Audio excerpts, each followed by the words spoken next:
인터넷 세상에서의 나는, 나의 족적들, 이거 다 나거든요. 아무렇게나 동의하고 아무렇게나 체크하고. 그냥 동의해도 설마 이상한 데 쓰겠어? 내 개인정보가 무슨 N번방 뭐 이런 것처럼 뭐 나쁜 사례로 네네.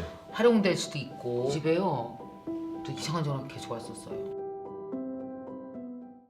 여러분 안녕하세요. 오늘 여러분에게 드릴 말씀은 아마 여러분이 미래에 당장 내일부터도 너무나 유용하게 쓰실 것 같습니다.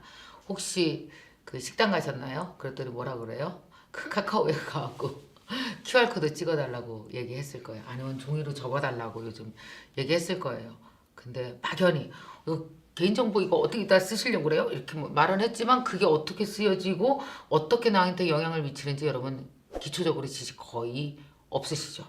그래서 문제가 생겨도 해결할 방법도 모르실 거예요. 정말 알아야 되는 게 앞으로 개인정보의 중요성은 디지털 세상에서 사는데 너무 중요합니다. 그래서 딱 이번에 너무 감사하게도 변호사님 오셨습니다. 인사 좀 한번 일단 해주세요. 네, 처음 뵙겠습니다. 이윤규 변호사입니다.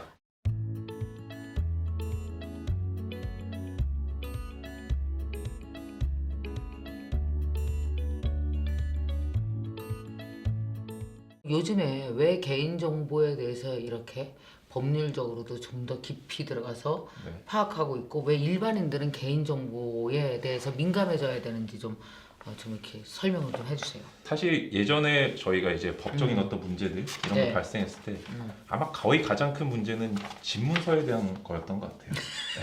집문서? 등기 필증이라고 하죠. 근데 요즘에도 우리가 피싱이라든지 그런 네. 것들이 딱 개인정보 입력을 해서 그것이 유출되거나 제3자에게 동의 없이 제공됐을 때 네. 악용되고 똑같이 손해가 발생해요. 내 재산이 갑자기 계좌에 뭐 잔액이 모두 없어졌다든지 네. 네. 갑자기 엄청난 금액이 결제가 된다든지. 사실 인터넷 세상에서의 나는, 나의 족적들, 이거 다 나거든요. 나의 모습들, 나의 그렇죠. 흔적들이고 조금 인식의 전환이 좀 필요하지 않나, 좀 그런 생각을 좀 많이 합니다.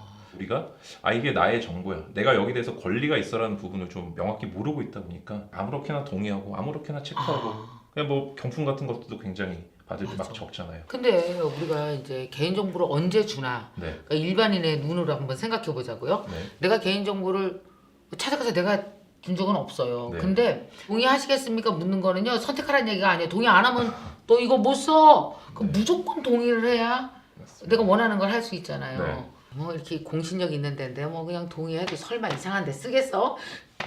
그럼 그냥 누른 게 얼마나 많은지 아세요? 저 한 달 동안 굉장히 많습니다. 엄청 많아요. 이거저거 가입도 해야 되고 뭐도 해야 되고 그걸 다 내가 파악할 수 있는 길은 없어요? 내가 내 개인정보를 한꺼번에 준다에 싹 스캔해 볼 수 없나? 이 프라이버시 클린 서비스라고, 이제 물론 클린이라고 이름이 돼 있긴 한데 내가 어느 포털 사이트에 가입이 돼 있는지 거기서 또 이제 내가 원치 않으면 탈 때까지 할 수 있게 이렇게 시스템이 구축이 돼 있습니다. 네. 네. 뭐 그 이름이 뭐라고요? 이 프라이버시 클린 서비스. 이거 나 꼭 해봐야 되겠다. 이거 하고 나서. 그러니까 여러분 자막으로 그 사이트 주소를 올려드릴 테니까요. 여러분도 이번 기회에 꼭 한번 해보시기 바랍니다.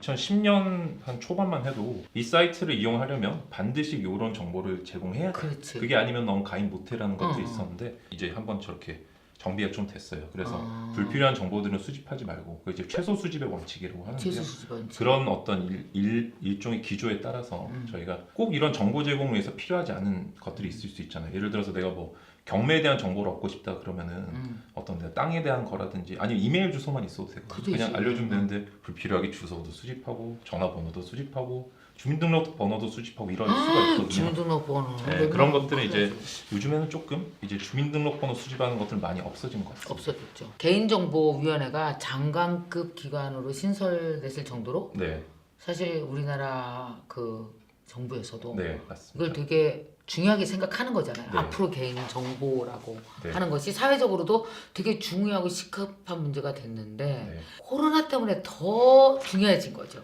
맞습니다. 개인 정보에 대해서 네, 어쩔 수 없이 우리가 정부의 여러 가지 협조를 하려면 네, 이걸 다 찍어야 되잖아요. 맞습니다. 내 네. 동선을 얘기해주고 트래킹 할 수 있게 도와주고 네. 뭐 이렇게 했는데 근데 이런 식의 것 때문에 사람들이 개인정보에 대해서 오히려 더 네. 민감해진 것 같더라고요. 확진자들에 대한 정보는 과연 어디까지 공개하는 게 네. 개인정보의 감수성에 미루어 봐서 네. 맞는 걸까요? 기본적으로 저희가 이제 가지고 있는 생각이 우리 개인이 어떤 기본권이라고 그러죠. 네, 권리를 가지고 있다. 그렇지만 그런 자유와 권리라는 것들이 내가 무한정 주장할 수는 없어요. 그러니까 개인 정보를 우리가 갖고 있다는 점에 대한 인식도 필요하지만 지금처럼 어떤 코로나 어떤 일구 비상 시국에는 또 어떤 국민 전체의 안전이라든지 국가의 안위 이런 부분들에 있어서 우리가 어느 정도는 수집될 수 있구나, 제한될 수 있구나. 처음에는 예전에 이제 그렇게 했었어요. 식당에 갔을 때 저희가 이름 쓰고 그다음에 뭐 주소도 쓰고 연락처도 쓰고 그래서 그게 바뀌었어요. 이름 대신에 이제 거주지 쓰는 걸로 일단 조금 법을 순화를 좀 더 시켰고요. 확진자랑 접촉한 지 14일이 지나면은 그거를 정보를 이제 폐기를 해야 되거든요. 삭제를 해야 되고 그런 것들이 좀 이제 마련이 돼서 지금은 이제 눌러보시면은 그냥 네. 그 시랑 그다음 업종까지만 딱 나옵니다. 그런 정보들이 예전에는 사람 중심의 어떤 시스템이었다면 지금은 장소 중심으로 좀 바뀌었다고 할 수가 있죠. 자 그러면은 이제 그 본격적으로 몇 가지 그 네. 사례를 갖고 좀 말씀을 나눠봤으면 좋겠어요. 네. 그러니까 예를 들어서 첫 번째 사례 이런 게 있어요. 그러니까 도움이 안 되는 사이트를 탈퇴를 하고 싶어요. 네. 그 옛날에 뭐 2년 전에 해놨는데 거기서 이제 더 이상은 그땐 필요했지만 이제는 아니야. 네. 내 개인 정보가 무슨 N번방 뭐 이런 것처럼 뭐 나쁜 사례로 네네.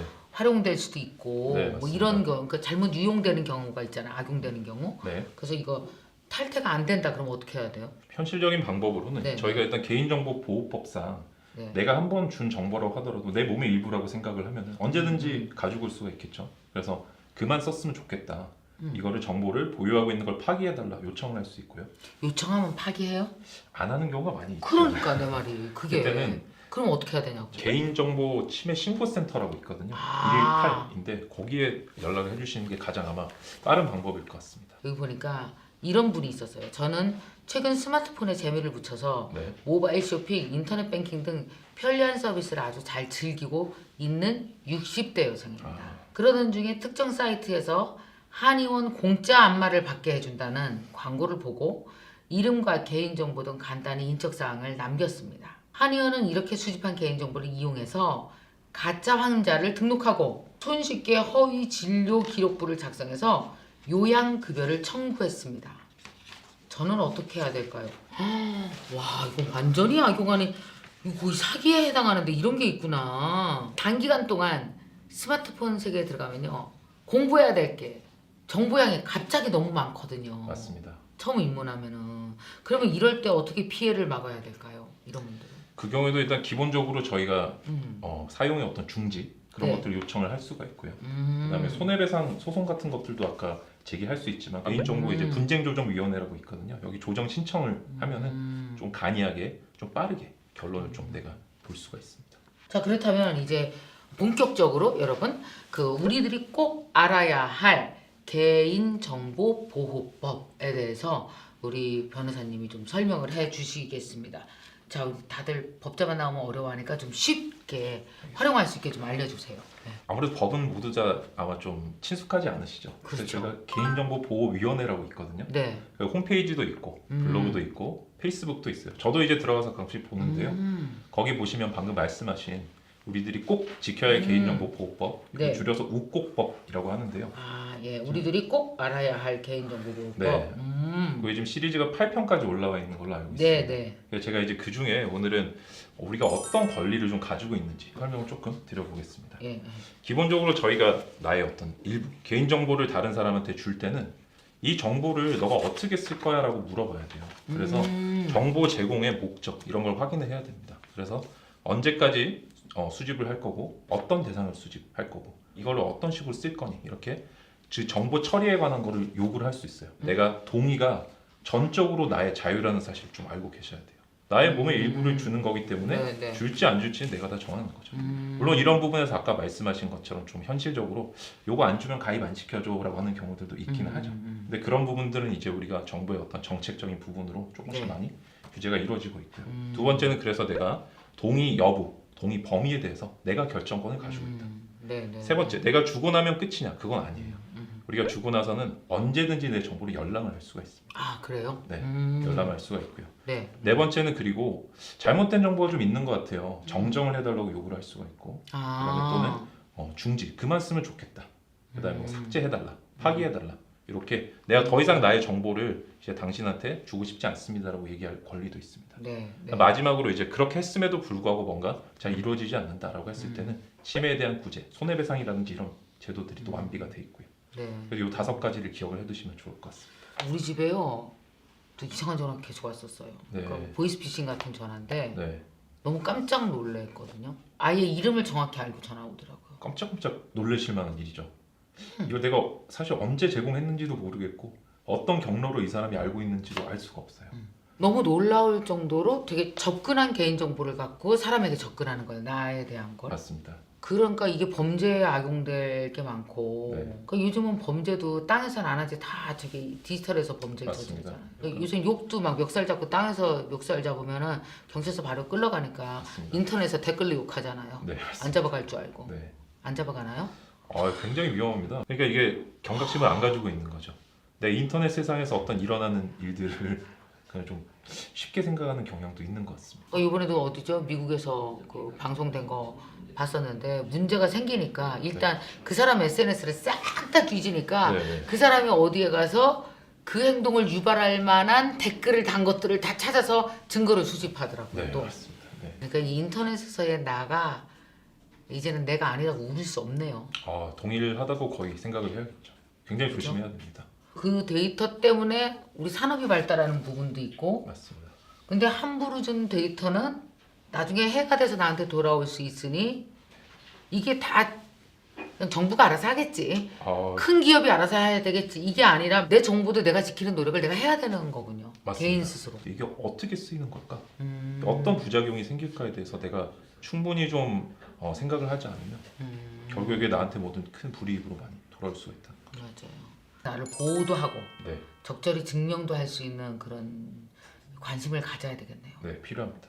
또 하나 되게 저는 강조하고 싶은 것 중에 하나가 왜 개인 사업 하시는 분들 많잖아요. 우리 회사도 마찬가지예요. 네, 그래서 이제 이 웹사이트 같은 걸 개발할 때 다들 좀 더 돈을 많이 줘야 그 개인 정보를 보호할 수 있는 보안 솔루션 네. 만들 수 있더라고요. 소홀하게 만들면 안 되더라고요. 네, 돈을 거기다가 더 들여서라도 울타리를 잘 쳐야 되는 거죠. 중요합니다. 집은 멀쩡한데 담은 하나도 없어. 네, 막 아무나 막 들어와 이러면 안 되잖아요. 맞습니다. 그래서 사업을 하시는 분도 보안 솔루션에 대해서 정말 돈 들이는 거 아까워하지 말아야 되고 네, 절대 안 됩니다. 소상공인 중소기업 같은 경우는요 개인정보 보호 포털 사이트에 들어가시면 자료가 많으니까 꼭 참고하셨으면 좋겠습니다. 의도하지 않았으나 내가 이 개인정보에 대해서 개념이 없어서 맞습니다.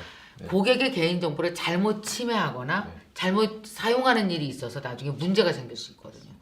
저는 몰랐어요. 그럼 안 되잖아요. 맞습니다. 사실 저희도 공부해야 되고 그래서 소상공인 여러분들 꼭 이 기회에 개인정보 꼭 공부해 놓으시는 거 맞을 것 같습니다. 그래서 개인정보위원회 포털 사이트 한번 꼭 들어가서 보시기 바랍니다. 이런 시대에 이런 이야기를 할 수 있게 돼서 너무 좋고요. 또 여러분 오늘 우리가 이 그 영상은 그 개인정보 위해서 저희 NKTV가 거의 130만 네, 그것도 개인정보에 대해서 조금 생소할 수 있는 3060 여성들이 많이 보는 채널이거든요. 네, 그래서 아마 여러분들 되게 신선하게 들으셨고 신선할 뿐만 아니라 경각심이 딱 생겼을 거예요. 자 이제 그 변호사님 입장에서 우리 그 구독자분들에게 네.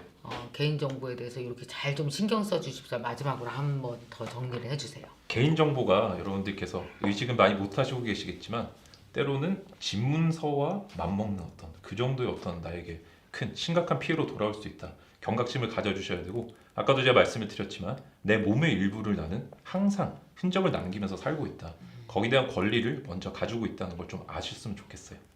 이렇게 적절한 때에 개인정보위원회에서 이 적절한 영상을 만들어서 여러분과 소통하고 싶어 했다는 것 자체가 저는 되게 큰일이라고 생각해요. 너무 기분 좋았고요. 여러분 이 영상 보시면서 또 다른 분들에게도 공유 많이 해주세요. 좋아요도 누르는 건 물론이거나 공유해서 친구들한테 너 이거 봐 개인정보 이렇대. 너 아무 데나 가서 이렇게 누르고 너 아무 데나 둔 거 없어? 들어가서 이거 빨리 클린하고 우리 이거 해야 돼. 이제 정신 못 차리다가 이거 큰 손해 본다. 이거 여러분 꼭 많은 사람들에게 알려주시기 바랍니다. 많이 공유해 주시기 바랍니다. 오늘 변호사님 고맙습니다. 네, 감사합니다. 네.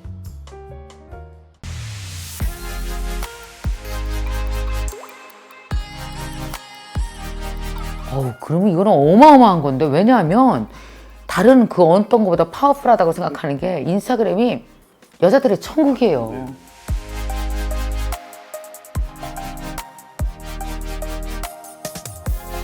지금 지금의 인스타그램은 이제는 뭐 커머스 쪽으로 가지 않을까 싶어요.